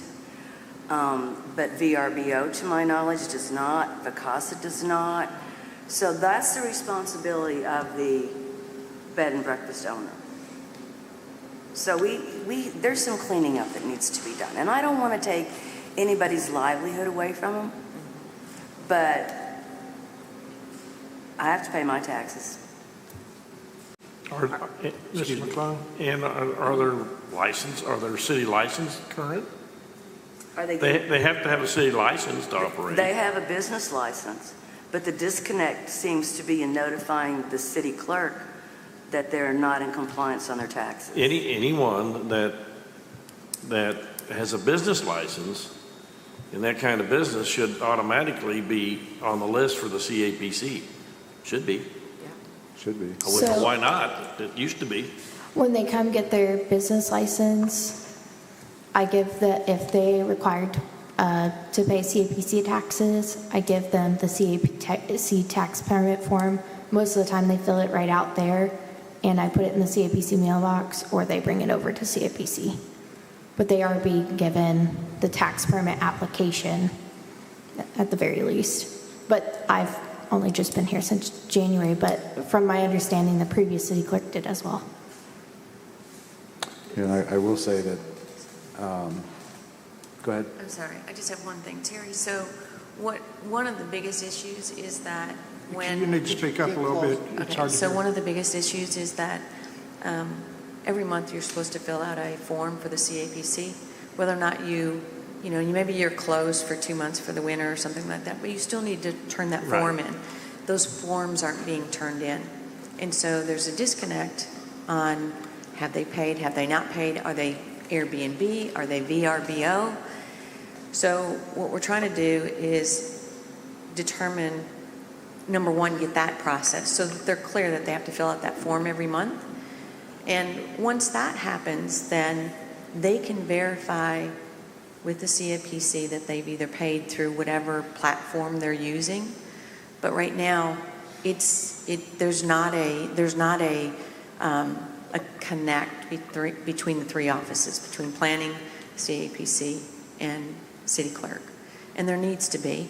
And it's something that should have been done a long time ago. We've got some new people in place now, so we're hoping that this gets fixed. But actually, that should be completely out of your bailiwick, It planning should. commission anyway. Yeah, I mean, it's It once should, you're except- approved and they're licensed, and that belongs to Right, the except- city and the CAPC. That's not your responsibility, I Correct. wouldn't think. But if they're not paying their taxes, then that CUP, in our opinion, is null and void. If you don't have a business license, you don't have a business. That's right. So if you're not paying your taxes, you don't have you shouldn't be allowed to have a business. That's So right. therefore, trickle down to planning is, if those things aren't in place, then why do we have a CUP issued for them anymore? It should be revoked as well, which is the reason for a show cause. Sure, if So- they're not paying their taxes, they either get caught up or they hit the Exactly. road. And that's what we're Sure. trying to fix. That, I agree. Mr. Oldfield? I watched the last meeting you all had, and I want to compliment you on how you handled the B&B down on Hillside. It was very touchy, a lot of confusion about her status and stuff. You all really did a great job. Mr. Meyer? I make a motion that we extend this moratorium. I'll second that. Okay. Mr. Evans? I was just going to go ahead and say, instead of 6 months, make it a year.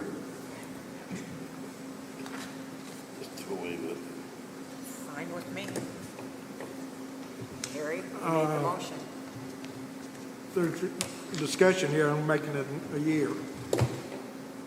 Any All right. feedback? Okay. Change my motion to a year. I'll second that. Okay. So we got a motion to make the moratorium, a 12-month moratorium on the approval of new bed and breakfast conditional use permits or modifications in R1, R2, and R3 zones. I'll make a motion that we assign it a number and read it for passage. Second. Yeah, we do need to make a motion, a vote on making it, extending it for a year. Okay. Do I have a motion for that effect? Yep. Okay. All in favor, signify by saying aye. Aye. No. Any opposed? No. Ms. McClung, was that a no? Yes, that is a no. Yes, okay. All right. Now then, we'll go back to your motion, Ms. Green. Okay.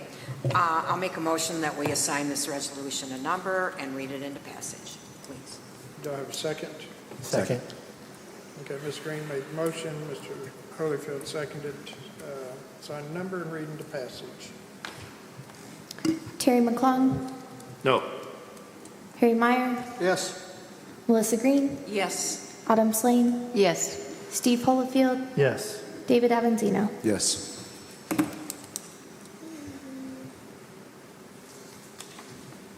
Sorry, I just got new glasses, so bear with me.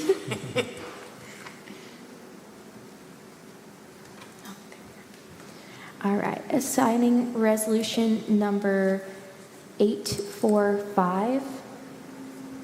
A resolution imposing a 12-month moratorium on approval of new bed and breakfast conditional use permits or modifications of existing B&B conditional use permits in R1, R2, and R3 zones.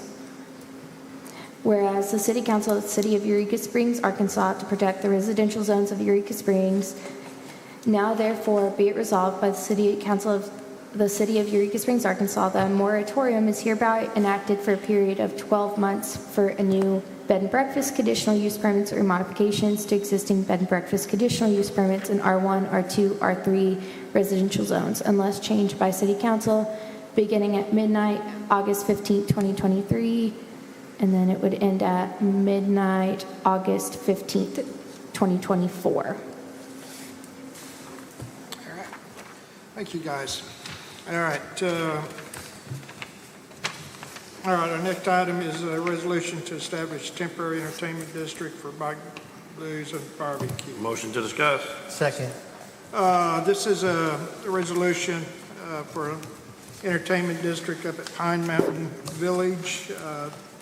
They've had it, I think, for the last 3 or 4 years now. Any problems with it? None that I know of at all. Okay. So, Mr. McClung? I'd like to make a motion that we sign this resolution and I will read it for passage. I'll second. All right, any discussion?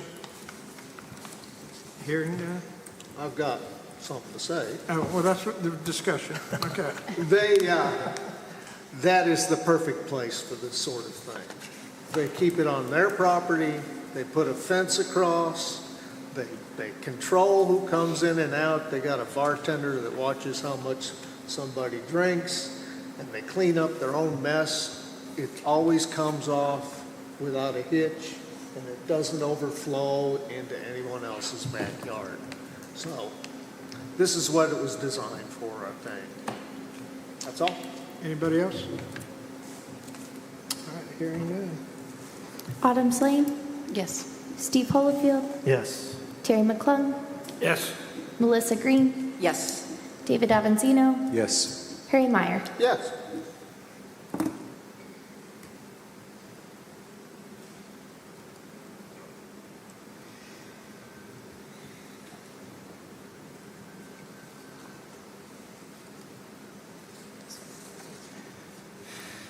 Assigning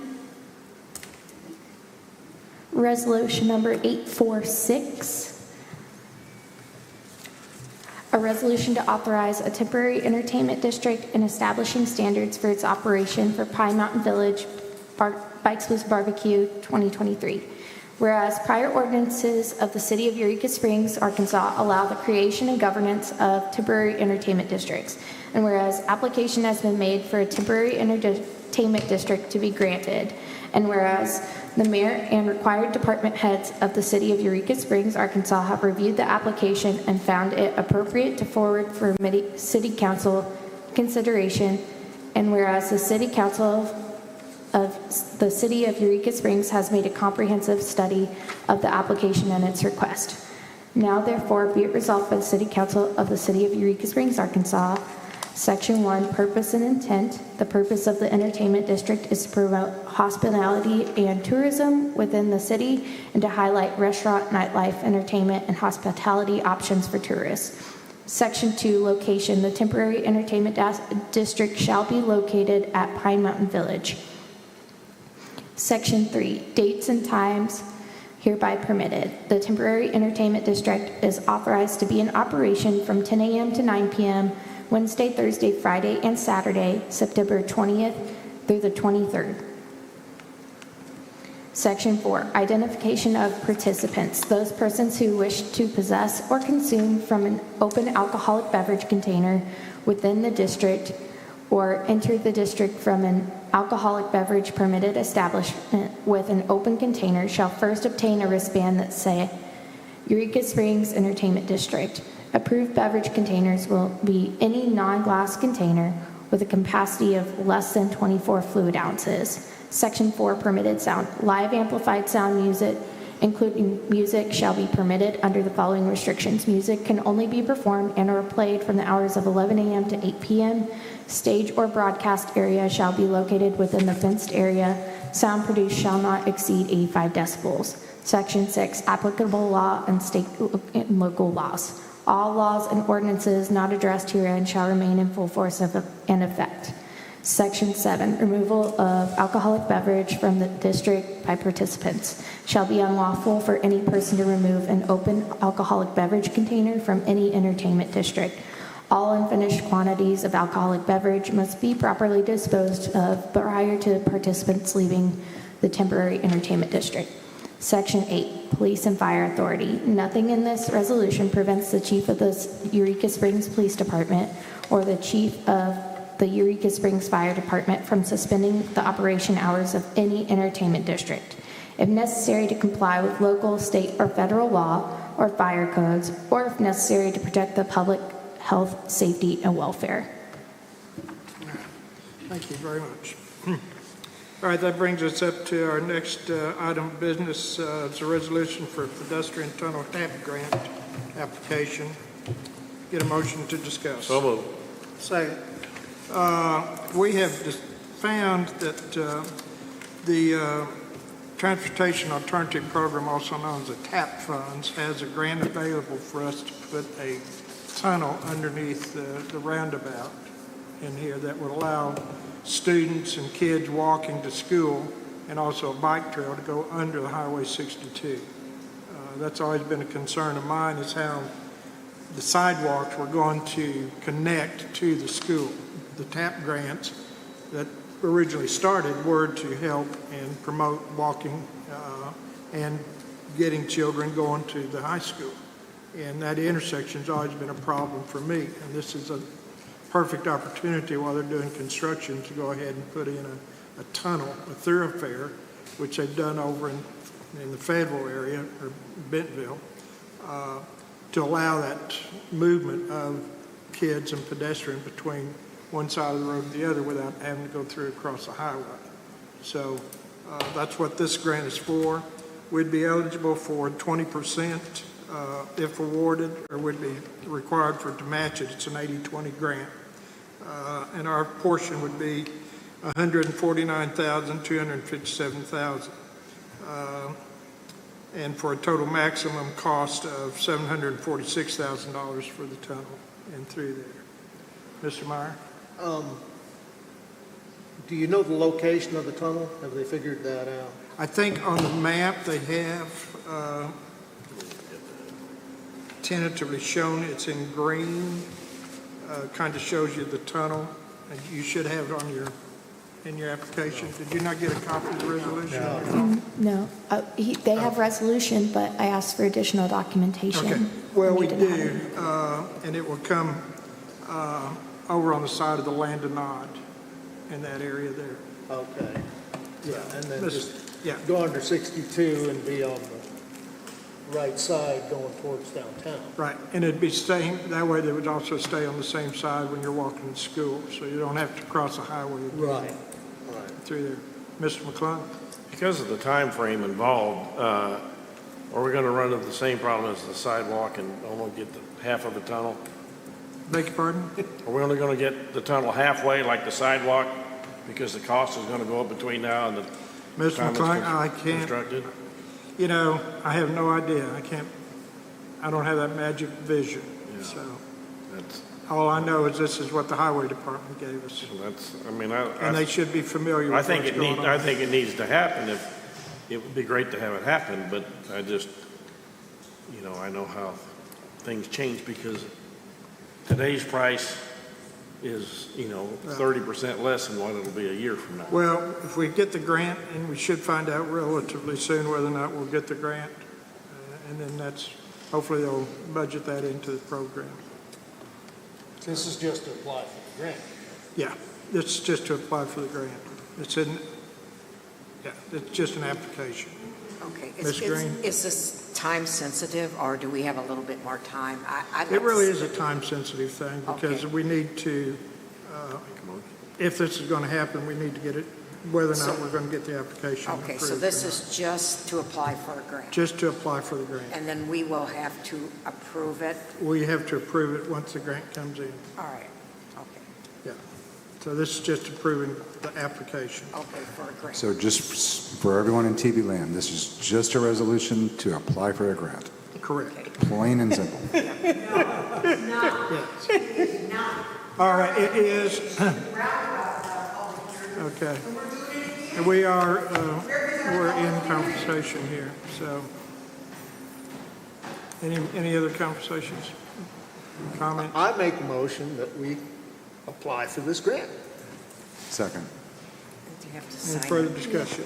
Sign the resolution? I have something to say. I mean, we are a city and we have to have pedestrian and other means to get around, and it's a safe place to cross the highway. And frankly, all these motels and stuff that are up that way, they're going to benefit from that because people can walk closer to town. It'd be nice if we could get the highway department to help pave a pavement, sidewalk all the way around.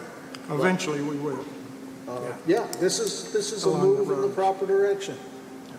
Ms. Slang? Have we surveyed any of this for rocks or any This is all highway potential? department. Yeah, they've already looked into that as part of the roundabout. Okay, So, okay, and that was included in this cost that you yeah. quoted, okay. At the next meeting, could we have the information that you have? Yeah, I'll Okay. pass that on to you. And Harry, with your motion, you have to assign a number. Okay. Assign this resolution a number. Read it for passage. And David, will you second that?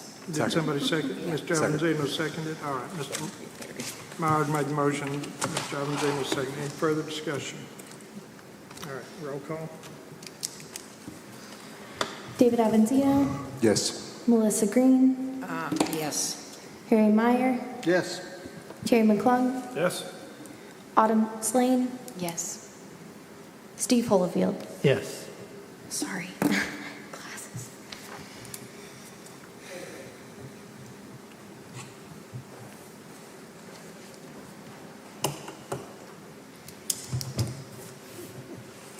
Signing resolution number 847. A resolution to authorize the mayor to seek, obtain, and use TAP grant funds. Whereas the City Council of Eureka Springs, Arkansas has determined the City of Eureka Springs meets eligibility requirements necessary to apply for a grant under the Transportation Alternative Program, funds available in 2023. And whereas the City of Eureka Springs would, if awarded, use the Federal Aid Transportation Alternatives Program funds available at 80% federal participation and 20% local match to install a tunnel at Highway 62 and Highway 23 South intersection as a part of the upcoming project 090650.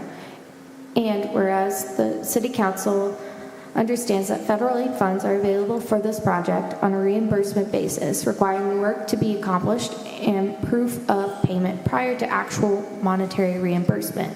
And whereas this project using federal funding will be open and available for use by the general public and maintained by the applicant for the life of the project. Be it resolved by the City Council of the City of Eureka Springs, Arkansas, that the mayor is hereby authorized to submit an application, a formal request, to the Arkansas Transportation Alternatives Program for the purposes of securing grant funds in the maximum amount of $746,288.50 to aid and assist the City of Eureka Springs. This is an 80-20 grant with the maximum City of Eureka Springs matching $149,257.70 for a project maximum total of $746,288.50. The mayor is further authorized to administer the grant funds for the same project if awarded. Thank you. All right, that concludes our business for this evening. So we've got agenda setting. Anything right off the top of y'all's head? All right, City Council comments. Mr. Avanzino. Yeah, I just want to say, just want to say thanks to Jay and his crew for a great diversity weekend. I think it was a really good turnout. And also want to thank those that did involve themselves in public comment today. Mr. Holyfield. No comment. Ms. Green. No comment. Ms. Slayton. As Bikes, Blues, and Barbecue approaches, I just want to encourage everybody to lead more with their heart and less with hate for bikes. It's one weekend, and it supports a lot of people in our community. And you know, sometimes you don't get it every weekend. So I think that it's a big event for a lot of people. Thank you. Mr. Myers. We keep hearing about folks that say that they need more than 3 minutes. Any constituent can contact their member of the council. I'll sit down with you with a cup of coffee and we can talk as long as you want. And I'm sure any one of the other members of the council would do the same. So there's a disconnect there. Coming here is the wrong time. Before the meeting, or before an issue comes up, yeah, that's the time to talk about it. And we have ears, but to just come here and get mad in 3 minutes, that doesn't pay anybody any. It doesn't do anybody any good. That's all we got to say. Mr. McClung? Dave Mason was great. Well, all right. All right, is that it? That's short and sweet.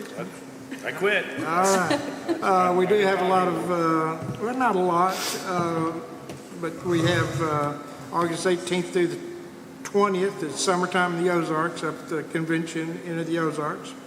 That same weekend, we got music in the park with double-wide trailer from 4 to 6. And I'm assuming they're not going to bring the trailer in. But Oh, they're really good. they're really good? All right.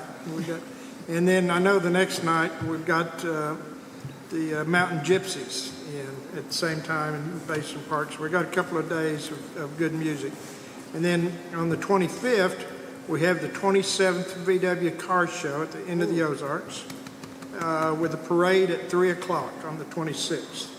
And then, of course, one of the great bands, and I'm sure all the locals will come out for this, and everybody around the area, will be the Cate Brothers on August 26th at Basin Park, starting at 6 o'clock to 8 o'clock. So Cate Brothers, on the 26th. Other than that, I'll take a motion to adjourn. Motion to adjourn? Second. All in favor? Aye. Okay, thank you.